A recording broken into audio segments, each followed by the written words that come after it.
Welcome to the Dream Journal.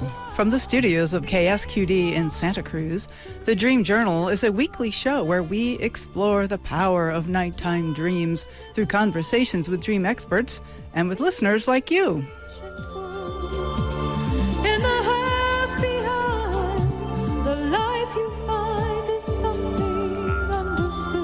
A dream can be meaningful even if you don't know what it means.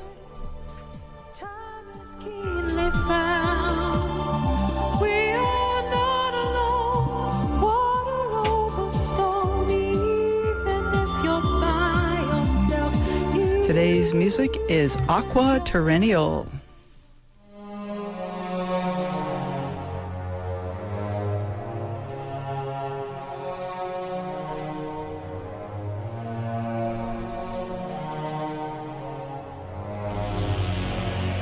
Our guest today is Lisa Rigge, IASD Regional Rep for the Bay Area and also with a Haden Institute Leadership Certificate.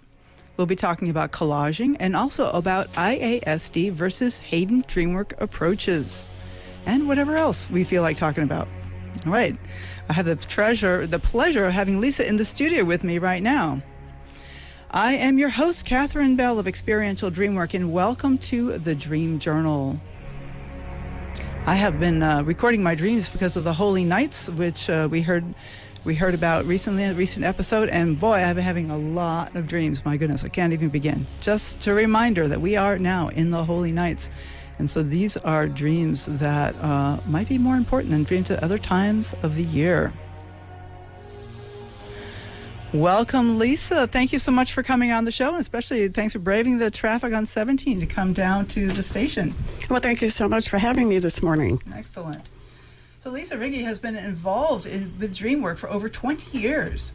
She received a certificate in dream leadership from the Haden Institute and is an IASD regional rep for the Bay Area.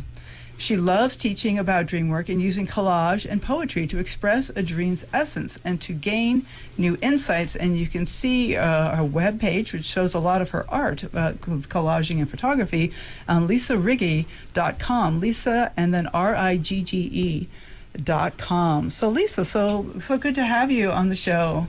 Thank you. I mean, we've been so close, it's really not that far up over the hill, and yet we have, I guess we've just discovered we have met years ago at another regional event down here in Santa Cruz, hosted by Marsha Hudson. So that was years ago, and we got reconnected through some of your activities up there in the Bay Area. But let's start with the idea of collaging. Mm-hmm. So what got you started with that, and what do you find is helpful about that? Well, collaging is such an intuitive experience, and one can suspend judgment and really get into the flow. It's almost the antithesis of projected dream work, where we tend to be in our analytical brain and want to interpret something in the dream. And dream collage is working with imagery, and as a photographer, I am very drawn to imagery. Mm-hmm. And using the bits and pieces, the images, to bring something together into a unifying whole. Mm-hmm. So we're talking about cutting out images out of magazines or old books or something, and then gluing them together to make a new creative image. Is that?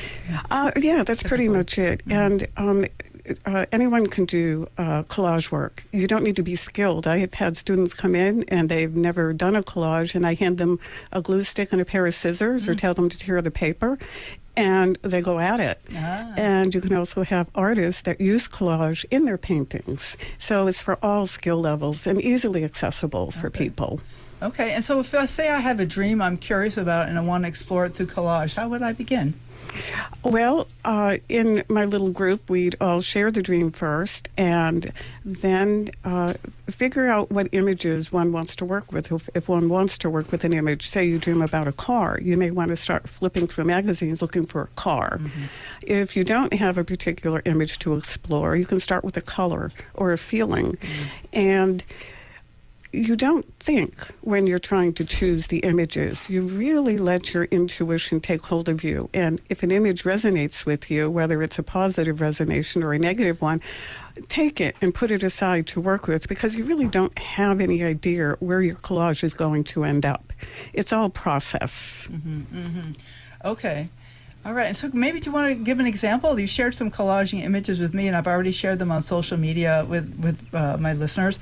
Do you want to give some examples of how you've worked with collages to help you with dreams?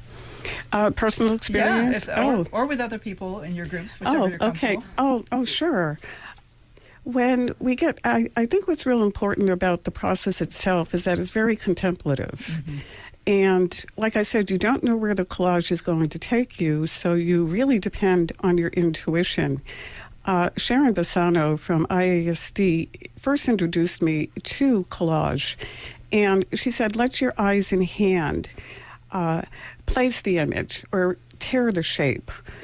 And that was very freeing for me, this whole concept of intuitive art. Mm-hmm. And something else that happens, and I hear this from my students, is that what they love about dream collage is that it's contemplative, really slows you down. Mm-hmm. And Jill Mellick has a wonderful book called The Art of Dreaming. And in it, she talks about the negative space and a term used, ma, M-A, ma. And she says it's a Japanese tradition, and its meanings are very, very complex. So, for example, she says, ma is a potential realizing itself. It's an eternal moment unfolding, and it's a deep power present in silence. And it's a time and space from which life grows. So when I think about that space where life grows, Ma is also a Kundalini mantra, meaning rebirth. So in this dark space, there's a rebirth that's coming out. It's not empty space. It's probably the most important space. And when we do contemplative art, that's where people reach into the unconscious to bring forth those things that we don't ordinarily, can't access unless we have that silence. Well, that's interesting because one of the things I think of collaging is dozens of like overlapping images. It kind of feels kind of competitive, which is maybe the opposite of contemplative, and yet the collages that you've shared have a lot of empty space, not to say blank background, but like texture in the background, and rather than many, many images. Right. A lot of my collages have papers in back of them, rice papers, different textures. One thing about collage and dream collage is it's very forgivable. If something's placed or you don't like it, you just paper over it, and you can glue over it. Oh, wow. Oh, that seems intense because I get a lot of art anxiety around the idea of drawing my dreams, and I'm like, oh, it's not going to look like how I want it to look like. Although that can be very interesting too. But the thing about collaging is it gives you an out there because you're just taking other images. I don't want to minimize that because it is a real intuitive experience, as you said. Well, sometimes people really want the collage to look like what they dreamt, and it's really hard to do. Other times you may find yourself having certain shapes and colors that represent the dream, but not the physical aspect of the dream. Okay, so it could be a kind of metaphorical. Absolutely. In the collage. Okay. Absolutely. And so what kinds of insights do people get about their dreams as they work with these collages? An insight I got after years, I pulled out a collage the other day, and it's on my website called Rising Skeleton. And at the time I made the collage, I used part of my mother's veil that she used to wear at church. It was a brown lacy veil, and for some reason it said, I need to put this on the ground, under the skeleton that's rising from the earth. And in the middle of the collage is a planet, so to speak. And after one finishes a collage, there's various contemplative practices you can do, and one of them is to write. And I turned around and I read what I wrote about the skeleton rising from the earth and how he's facing a new life. I didn't write a thing about my mother, even though I used her collage, her lacy veil. Right. And I thought, isn't that interesting? Okay. And I realized it had been about 4 years since my mom had died, and that essentially I was still working through the grief, still rising from the earth and heading into a new world. Because when we lose someone, of course, our whole world changes. Yes. And so that was a very, very much a surprise. So maybe you were in some way had processed a certain amount, buried some of that. Like you said, the veil was down. In the ground. In the ground, buried some of that feeling. Oh, beautiful. Yeah. Okay. Thank you. Well, so what else you got? I see you looking at your I have notes. a lot of things. To be in person. I love it. Oh, it's great. You can read mine. I really want to emphasize silence because so many people are very uncomfortable with silence. Okay. If you go into a place and you say, okay, I want you to raise your hand when you think 1 minute of silence has passed, it's amazing how many people start raising their hands after 20 seconds or 30 seconds. If I were in that situation, I'd probably now stay there for 5 minutes. Okay. Okay, so people are uncomfortable with that silence. And I think the way that we get our insights is through that silence. We'll be talking about projective work in a little bit. And I call in projective work, there's a magic that happens that comes from that deep silence. And Parker Palmer has written guidelines for group work, and he talks about let the silence speak. And I think that's what's most critical, at least for me and people like me who are contemplative and do some sort of meditation. And it's within that silence that insights arise. Interesting. You went to meditation as I'm making another run at meditation. And it is amazing how long 10 minutes can be. Exactly. Waiting for that bell to ring. And yet I'm starting to see the value in that space. So maybe should we talk a little bit about projective dream work? Oh, absolutely. Yeah. Okay. Good. So this would have, well, why don't you go ahead? Why don't you introduce the whole idea of what is projective dream work? Because there's many different approaches to it, and I'm curious to hear the way you define it. Well, projective dream work is taking the dream upon oneself, another person's dream, and taking it on, and telling the group what it is for you. And I find that that's the hardest thing for people to do, new to projective dream work, is how can I take your dream and make it mine? And yet, it's a way of putting yourself in someone else's shoes. Yeah, it's a good practice, in my opinion, to do that. And so that's the essence, in that it's what the dream means for me, not what it means for you. Because we all project all the time. Even if it's your dream, it's still about what it is for me. Yes. Exactly. Okay. Yeah, exactly. We all have commonalities. I recall a situation where I went to my very first class with Jeremey Taylor, who's very well known around here, and he was also on the faculty at the Haden Institute. And in his class, there were ministers, there were teachers, there were lay people, and my eyes were really opened as we did dream work as to how we all have common struggles. And it just really brought that out for me. Well, let's talk a little bit about Haden, because I think a lot of people who listen to the show are more familiar with IASD, which is the International Association for the Study of Dreams, and it has that word study in it. So there's definitely a very scientific approach, or, it's not all it is, but that's a big aspect of IASD work. And yet Haden, I know, was founded in a religious context, a spiritual context, and Christian, right? I mean, the founder, Bob Haden, was a minister, right? Yeah, Bob Haden was an Episcopalian priest, very steep in Jungian psychology. And his belief was that we really need to understand our psychological makeup in order to have genuine spiritual growth.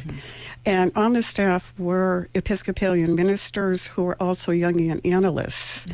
And so it was such a wonderful blend of Jungian psychology and spirituality.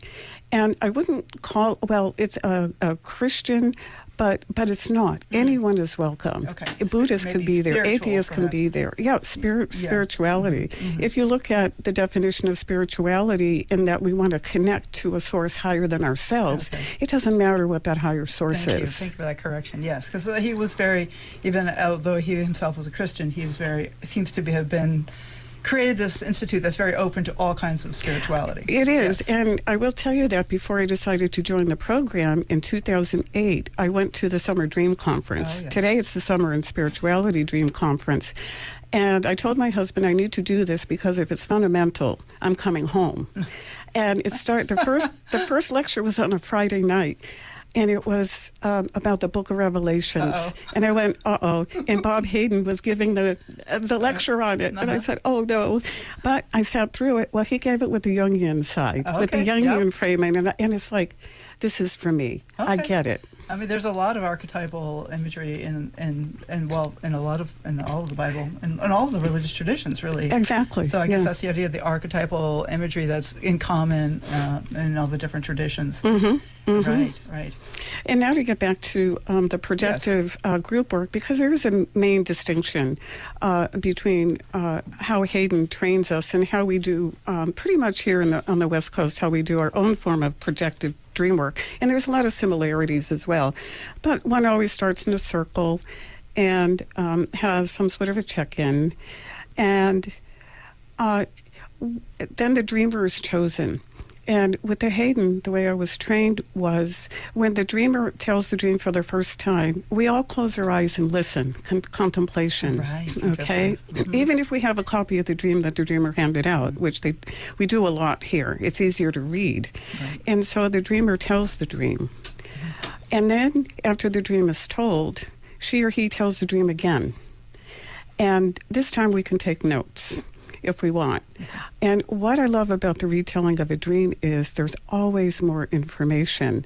And I think back to the dream, again, in the Bible, where the Pharaoh is telling a dream about the skinny cows and the wheat that's dying. He's telling it to his magicians. They can't figure out the dreams. So then he calls Joseph up from his cell. He retells the dreams to Joseph, and there's more detail. Okay, so when you're talking about interesting that you're not talking about just reading it from your book twice, because right. Okay, you have maybe read it the first time, but then the second time from memory. Is that the tradition? Well, it's the first time. Well, the dreamer can read it if they want from their notes or from the journal, sure. And then the second time, I love to ask my dreamers in group, put your notes down, put your paper down, close your eyes, take a deep breath, and tell us the dream again. Some people love that. Other people don't want to do it. It's very interesting. And then as we go on, we get into the clarification questions. Right. And with the Haden method, as much as possible, we keep the clarifications inside the dream. And that's to really protect the dreamer, number one, and not put him or her on the spot about their personal life, but also to understand that we're talking about the dream that we're taking on. It's our dream, so we need to understand the dream. And of course, characters will come up. And if, say, your husband is in a dream, you can ask the dreamer, give me 3 adjectives for your husband. So that kind of sets what the dreamer thinks about the characteristics of that person that are being displayed in the dream. Right, rather than something personal like, how's your relationship going right now? Right, and I did have that pretty much asked me one day in a projective dream group, and of course I'm not going to answer that. Right. And the woman said, well, then I can't project on your dream if I don't know what your husband's like. Oh. And I went, okay. Wow. Interesting. Well, there's a projection right there. Yeah, projection and, and just boundaries. Yes. I think boundaries are very important, and that's where the touchstones come into play. Like I said, let the silence speak, or no fixing. There's no need to speak if you don't want to. And if something starts bugging you, more or less, start to wonder about it. Why am I being bugged? Instead of wondering about why that person is bugging you or what they said is bugging you. Right. Okay. But that doesn't mean you still, that you answer the question. You can still have your boundaries. Okay.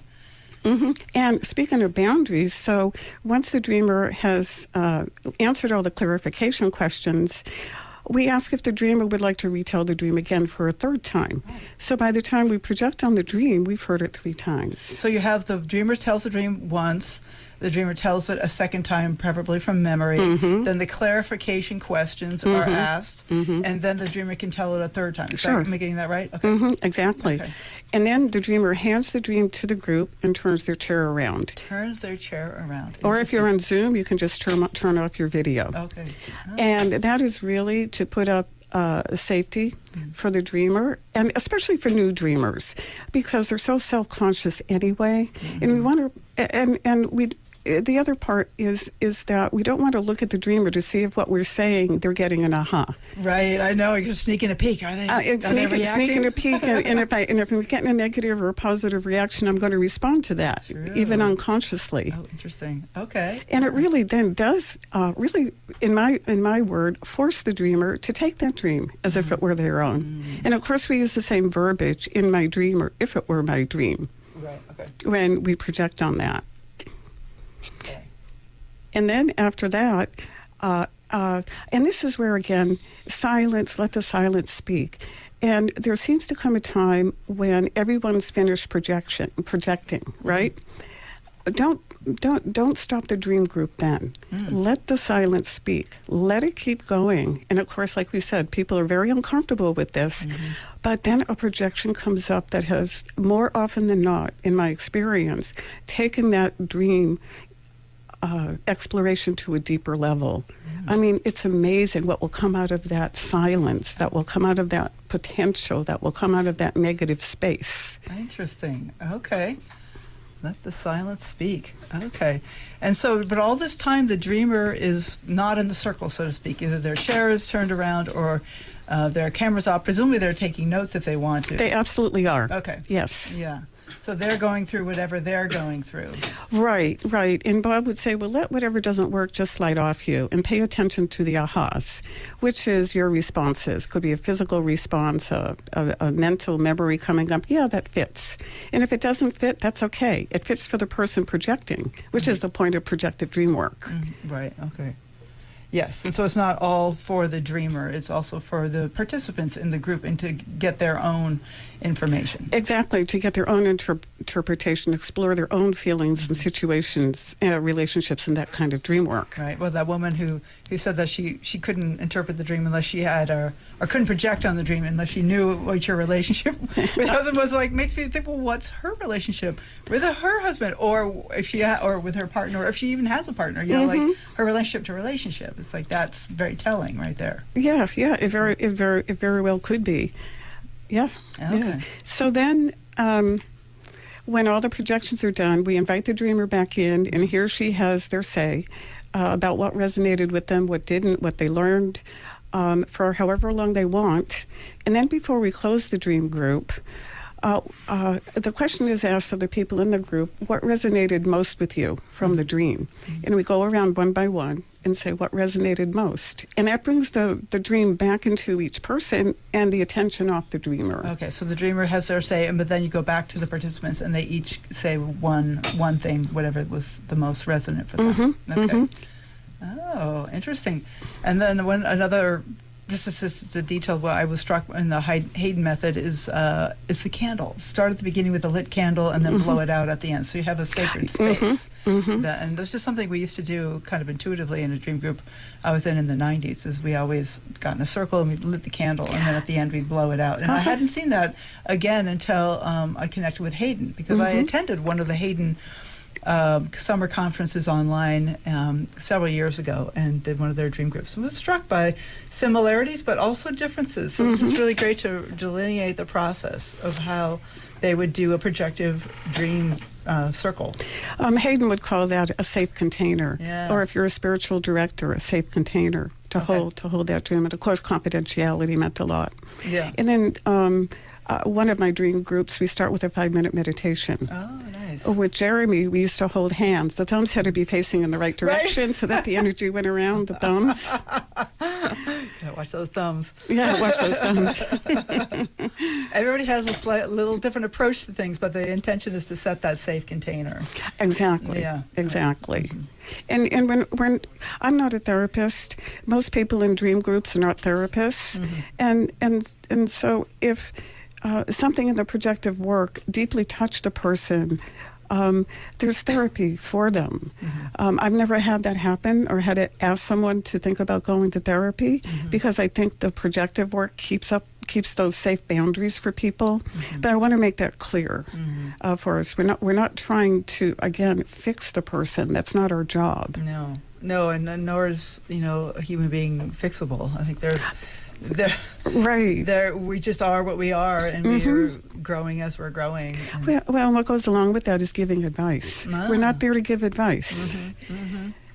Very true, but it's hard. And I see that by having the dreamer be out of the circle during this process, it kind of short circuits the urge to give advice. It does. Yeah. Although you can certainly phrase things in the ways like, if this were my dream, I might think this is a nudge for me to do such and such. But that's not telling the dreamer to do that. There's a subtle difference, and yet it's a very powerful difference.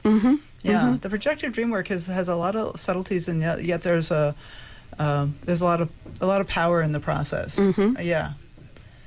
Okay, so we have a few more minutes before the break. Do you have what else? Think about the projector process that you want to bring up here? Not that I can think of at the moment. Okay. Or an example maybe of how this has been helpful. I know with confidentiality and all that. You mentioned you have groups yourself. Yeah, something just came to mind. Yeah, which is really fun.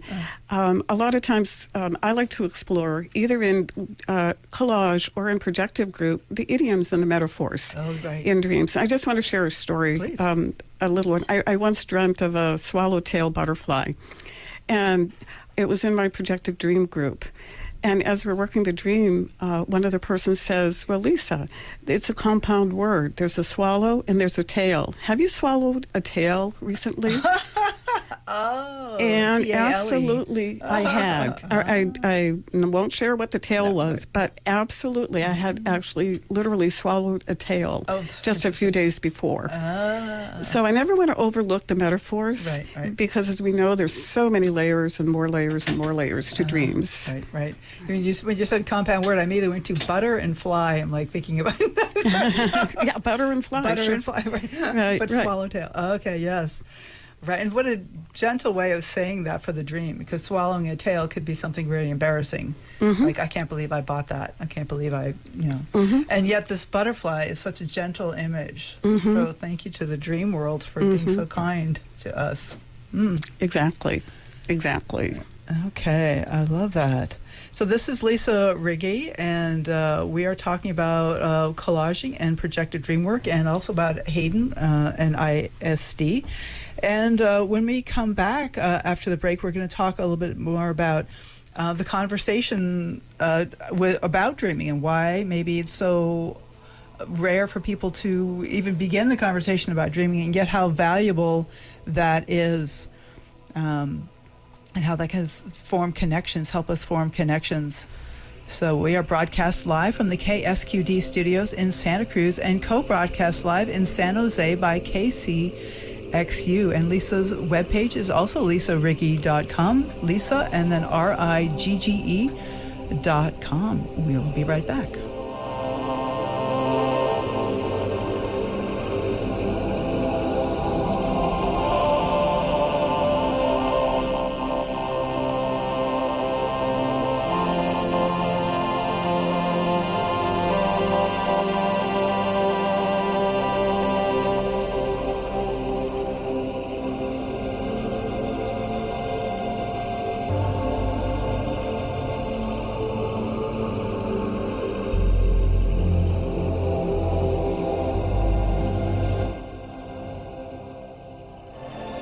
All right, you are listening to the Dream Journal. I'd like to send out a special welcome to our far-flung listeners. We have some people listening. We got the Santa Cruz, Watsonville, San Jose, Danville, California, San Pablo, California, Santa Maria. Welcome to the Dream Journal. Arcata, California. And then we have Beaverton, Oregon, Brevard, North Carolina, Ashburn, Virginia, and Cambridge, Massachusetts. Thanks so much for listening to the show. And people all over the world are interested in their dreams. And if you want to help us nudge the algorithm along, you can follow the Dream Journal on your favorite podcast app. And if you are inspired, please leave a rating or a review. But most importantly, tell your friends. Also, please contact me if you'd like to be a guest on the show to talk about a new book or to let folks know about your dream-related offerings. You can go to Facebook and Instagram to find out about upcoming shows and pod drops by following hashtag The Dream Journal and at Experiential Dreamwork. Next week, we will have back on the prolific author and lucid dreamer, Claire Johnson. She'll be talking about the importance of sleep as expressed in her new book, The Elixir of Sleep. Her show last year was the most important, well, yeah, maybe it's important, but it's certainly the most watched Dream Journal show. Oh my goodness. The most listened to Dream Journal show ever. Over 700 listens. So be curious to see what Claire Johnson has to say next week. Today's guest is Lisa Rigge, and we are talking about IASD versus Haden, as well as collaging, and speaking about dreams with others. Plus, we have a listener on the line, so let's start with that. We have Lisa from Boston. Hello, Lisa. Hi, Catherine. Thank you. Very good show today. Oh, thank you. I had a question for Lisa. Sure. At Haden, they focus on, Jungian concepts in terms of dream work, and you both had mentioned archetypes. I'm wondering, Lisa, if you could talk a little bit more about any of those characteristics or concepts that are Jungian that you use in dream work. Wow, that's a good question. Yeah, that's a great question. I think of an archetype as a part of us that is common to everybody, and it represents like almost, I want to say, for me, I'm saying a mythical figure, like a concept of a wizard or a dragon might show up in your dreams. And what else did you want me to, where did you want me to go with that, Lisa? Well, I was just wondering, if you, the concepts of animus, anima, shadow. Okay. So our persona, shadow, the male and female version. In terms of Jungian psychology, those are various aspects of the dream that help us take a look at ourselves, or in what we don't see in ourselves can be produced in a dream. So when people talk about the shadow aspect of a dream, that's part of ourselves that we don't see or we don't like about ourselves. And so that may come up with a character that's very angry. Like the other day, I had a character in my dream, this man, he was really upset about something, and he's waving his hands in the air, and he goes, I'm going to go out and blackmail everybody. And my part of me in the dream said, that's a bad idea. But I didn't say that. But I had to think about what part of me wants to go out and hurt other people. What am I experiencing that's bringing me to that point of, anger that I might not really want to recognize? Does that make sense? Yes. So that would then be like a shadow part of yourself? Is that what you're saying? Correct. It's a shadow part of yourself. And it's the dark shadow. We also have the other part of the shadow, which is the bright shadow. Right. So if somebody says to me, I really like your artwork, but I'm not an artist, well, they're projecting their bright shadow on me. And so what I say back to them is, if you can see the beauty in the artwork, then you are indeed an artist. Otherwise, you wouldn't be able to see it. I see. Right. The bright shadows are always important to pay attention to. Yes. So Lisa from Boston, we have two Lisas on. Lisa, I'm wondering, do you follow your dreams? Do you write them down? Well, I'm actually a dream worker. Oh, perfect. Okay. And I did go to Haden. Okay. And I find that a lot of times you're not necessarily using the terms in a dream. You're not saying to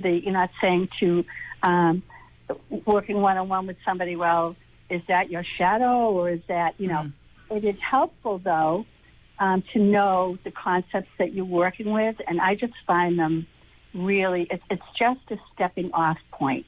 And it tells us so much about the unconscious. Right, but it is part of the art of being a dream worker is not necessarily letting the person go into their intellect and analyzing terms that they're maybe not very familiar with, but working with the concepts that they can resonate with. Is that what I hear you saying? Yeah. Yes. And I think that I don't know whether the International Association of Study of Dreams, I don't know whether they have any reference point like that. That was my other question. Well, I'm not sure. Well, they definitely work with dreams, and they would certainly go along with the idea of not working with terms directly. I'm not sure what you're asking exactly. Maybe can you say a little more about that? Do they reference any type of dream work interpretation, like Freudian, Jungian, biblical? You know what I'm saying? I think so. Yeah, go ahead. Yeah, what that reminds me of, Lisa, is at the Haden Institute, we're trained in leading groups and doing dream work or being a spiritual director. And the International Association for the Study of Dreams is more about dreams. And it's the study of dreams. And they have a wonderful, couple of wonderful magazines, Dreamtime, which is for the layperson that covers many aspects of dreaming. And then there's a dream research magazine. The name escapes me at the moment. It's called Dreams. I think. Dreams, yes. Yeah. Whereas the actual research on dreams. And that's very technical. That one. Very, very technical. Yes. It has the abstract. It has the statistics. But I always go in and read the abstract and then the conclusion. And they may hit many various aspects of dreams, like how many people have nightmares. Almost. Demographics. Demographics. A lot of statistics and all that. But that's a very technical journal. But as you said, the Dream, the magazine is much more general. I get the names all confused too, and I'm yeah, and the IASD doesn't promote. Well, I don't want to say dream work. They love dream work, but that's not the focus. The focus is on the study of dreams. I see. It's not the focus on how to do dream work. Right. Although there are classes that the IASD offers about specifically doing dream work. I don't think they offer a certificate. I should know this. I really should. Maybe they do, but because there's been that online dream work. Right. There's the online classes now. That's right. The Dream Study Group, which has been ongoing for quite a few years now, where you really can learn about all kinds of different techniques of working with dreams. But they don't have just the one particular technique. That they offer a lot of different options of what the ways to work with dreams, and they really recognize that there's as many ways to work with dreams as there are people who have dreams, which would be all of us. And that's one thing that really struck me in my first IASD conference I went to many years ago down in Anaheim, that everybody had a different approach to dreaming, and that was totally fine. So I get to find my own approach to dreaming. And the conferences are very different. They're almost the antithesis of each other, where I find the Haden conference to be low-paced, contemplative, has an art department. The IASD also has, they have an art show every year. But in addition, you're on the go from 8 in the morning, probably till 8 or 9 at night, where there's panels of discussing dreams. There's workshops of all kinds. Presentations, like 20-minute presentations, and then we even start the morning with morning dream groups. So we do have a scenario where for 4 days in a row you meet for 1 hour each day with the same group of people, and you have a dream group. But it's not always a projected dream group. It's not always the same format. You get the format of whatever the leader of the workshop or of the morning dream group is offering, and so you have a lot of different ways. Like there's psi and lucid morning groups. There's definitely projective groups. There's more experiential groups, which is kind of my approach. And so you get to explore a range of different ways of working with dreams, whereas Haden, from my outsider's perspective, has a more uniform approach to dreaming. Does that resonate with you, Lisa from Boston? Yes, I think it does. And I don't want to lead anybody to believe that Haden just does the Jungian thing. Right. But it is a platform from which we work, right. And most who have graduated have gone on to also working in different ways with dreams, like, embodied imagination, active imagination, somatic, experiential, and on and on and on. But what I love about the Haden technique in particular is the safe container. Yes, I for the dreamer. I'm starting to appreciate that more and more. Yes, and the collective responses you get from the group are often something you might not get on your own, working your own dreams, or with a dream worker one-to-one. Well, that's so true. As is said in Dreamwork, we can be blinded by our dreams. And Jeremey Taylor once said, if you have a secret, you may not want to bring your dream to the dream group. It'll come out. It'll come out, yeah. It's true. Then we get back to confidentiality. Exactly. And boundaries. Exactly. Yes. Right. Because sometimes those secrets, we keep them, we're mostly strongly keeping them from ourselves. Exactly. Yes. Yes. Well, thank you very much. Oh, yeah, Lisa, also stay for a second. I'm curious, have you also approached, there's a whole other side to Haden, which is called the spiritual direction, which I have not had much experience with. And I'm wondering if you have any comments about that, or else Lisa Rigge, if you have any comments, either Lisa. Well, I have a spiritual direction certificate from Boston University. So by the time I got interested in Dreamwork, I already had that component. Mm-hmm. And I have to tell you, I do a lot more spiritual direction in Dreamwork than I did as a sole practitioner of spiritual companionship. So I don't know if you feel that way, Lisa. Well, you raise a really good point, because I was in spiritual direction training at the Mercy Center one summer. Essentially, their program was the same as Haden's, and so I wanted to stay here. And a lot of the people in the group had little dream experience. So I gave a presentation one night on Dreamwork, because I felt Dreamwork was real important, especially on one-on-ones. Mm-hmm. And it brings me back to a time when I had my very first spiritual director. And Lisa, you can explain in a minute what a spiritual director is for people. Mm-hmm. At the time, I was really getting into dreams, and she had very little dream work. And as it turned out, she was moving out of the area. So I went on into Haden and got the Dreamwork experience with a mentor. And that was so helpful to me. But if you could explain, too, what, people ask me a lot, what is spiritual direction? Is it religious? Do I have to be going to church? How would you explain it for people? Oh, absolutely not. I think years and years ago it was steeped in a lot more of a religious construct. But at this point, basically, it's just sitting with somebody and working towards a deeper connection to what they would consider sacred or divine. Mm-hmm. And it could be nature, it could be art, it could be the dream, and how the dream worker comes to them. And it's I think most of the time I've worked with people, it's when they're in transition phases of their lives, or they've suffered a loss. Mm-hmm. And that question of, well, where is God, or where is the divine, or where is the sacred in all of this? Right.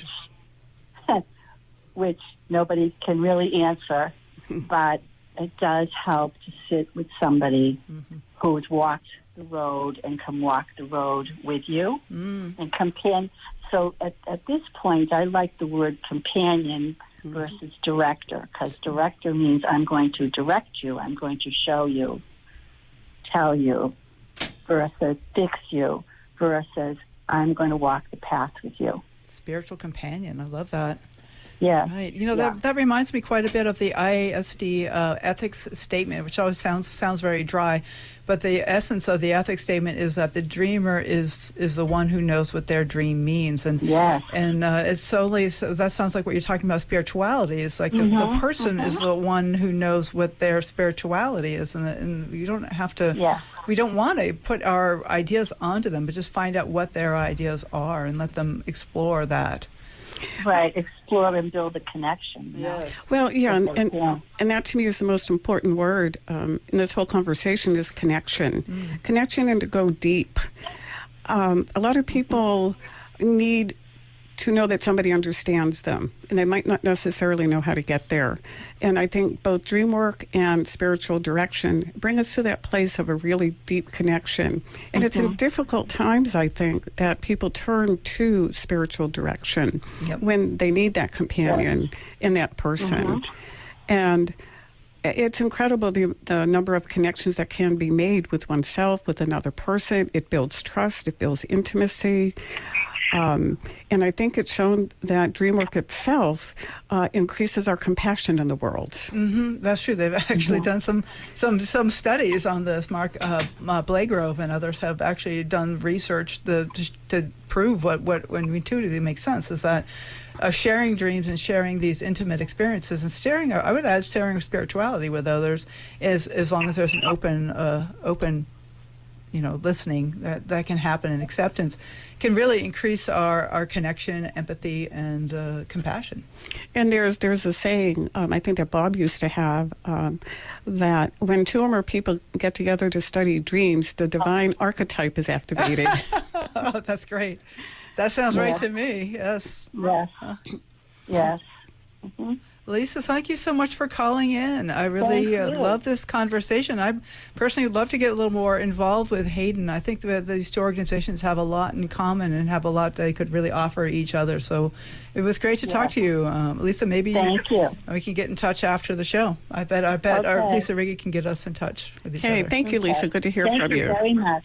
Okay. Great show. Thank you. All right. Bye-bye. Bye. So, Lisa, what about you, Lisa Rigge? How are you? What do we have that we haven't addressed that you'd like to touch on? One thing we haven't addressed, I have two little things. Yeah. One is from Mary Oliver. Everyone's familiar with her poems. Yes. Mm-hmm. And in one of her rather lengthy poems, she has a part that's called Life Lessons. And there is just 3 little lines. And I think this so dovetails into Dreamwork. Number 1 is pay attention. So pay attention to yourself. Pay attention to your dreams. Number 2 is be astonished. Really let that feeling come into you. And number 3 is tell about it. And that kind of, dovetails into some of the mission statements for the Dream Journal. Increase awareness and appreciation for nightly dreams and to share them. Yeah. And then this doesn't so much pertain to dreams, but although to moments. And there was a haiku poet, Basho, who was very famous. I think it was in the 1500s. And the haiku poets would write a death haiku. So a few days before he died, I found this a very touching haiku that he wrote. And he wrote, "Sick on my journey, my dreams go wandering across the withered field." And I just love that. Like, he knows he's going to be gone, but his dreams will still stay alive. Can you read that again? Sure. "Sick on my journey, my dreams go wandering across the withered field." Wow. Beautiful. Yeah. Yeah. Yeah, because that's something we really haven't touched into is poetry around dreaming, which I know is something you're also very interested in. Absolutely. It's all images, isn't it? Isn't it? Yes, images and metaphors. And I think dreams is kind of like nighttime poems. There are multiple images, multifactorial, multiple meanings for these different images, like the swallowtail and the puns they come across, and exactly metaphors and all that.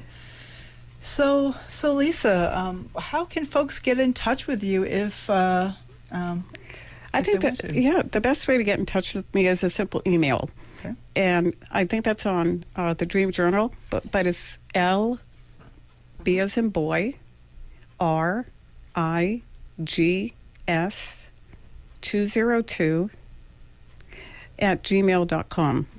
That's the best way to get a hold of me. Okay.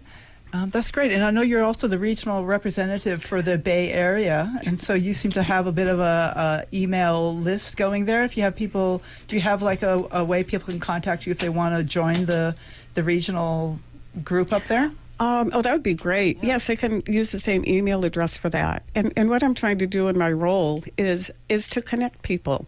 I mean, for me, everything's about connection, and I hadn't volunteered for the IASD, and so when I got the call to be the regional rep, I said, why not? And at the same time, I joined the Haden Graduate Co-op Group, which was formed to keep people who have graduated from the DREAM program and spiritual direction program in contact with each other, and they give presentations and they hold workshops.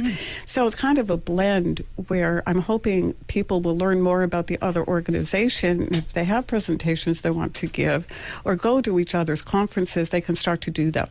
do that and form new connections. And right now we have a small group of our 44 members in the San Francisco Bay Area who are beginning to meet on a somewhat regular basis. I'm trying to hold a Zoom group every so often. Again, build connections and share dreams. Oh, I'd be interested to be part of that group. I think Santa Cruz is pretty close to the Bay Area. Yeah, you can come visit us. Okay, and it's not so much to share dreams, but talk about dreams. Yes, we can't do dream interpretation, but we can share the dreams. So trying to build connections in that way. Perfect. Networking is wonderful, and that's something that sharing dreams really builds that kind of connection and intimacy. And thank you so much for your work in that and for saying yes. Oh, thank you, Catherine. I appreciate it. Yeah. So do you have any final encouragements for our listeners that you'd like to put out Yes. Number one, if you're starting to do dream collage, don't judge yourself. Just put aside all the judgment. Have fun. Explore. And if you have a bad dream, that's okay. Come share it. And one of the first things I lost when I became interested in dreams was my fear of my nightmares. All of a sudden, they weren't frightening, and they were okay to have. Right. Yeah. Give yourself permission. I love that. Thank you so much, Lisa. It's a pleasure to have you on the show. Okay, well, thank you all for listening. The Dream Journal is produced at the studios of KSQD in Santa Cruz, and we are live every Saturday at 10 a.m. Pacific at ksqd.org. The podcast is released on the Monday after the show. It spreads interest in dreaming when you subscribe, rate, and review. I am Catherine Bell.